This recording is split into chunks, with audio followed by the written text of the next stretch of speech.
గొప్పగా చెప్పాలంటే భక్తి అంటే ఆరోగ్య సంరక్షణ.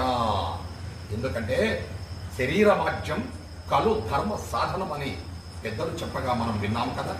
అంటే ధర్మాన్ని ఆచరించడానికి భగవంతుడు మనకిచ్చిన గొప్ప ఒక పరికరం, ఒక గొప్ప వరం ఏమిటంటే ఈ మానవ ఉపాధి శరీరం.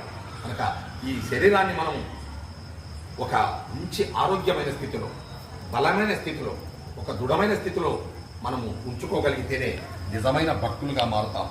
కాబట్టి ఏది సాధించాలన్నా, ఏది సంకల్పించుకోవాలన్నా, ఏది మనము కావాలనుకుంటే మొట్టమొదటి ఏదైనా ప్రధానము ఈ మానవ శరీరం.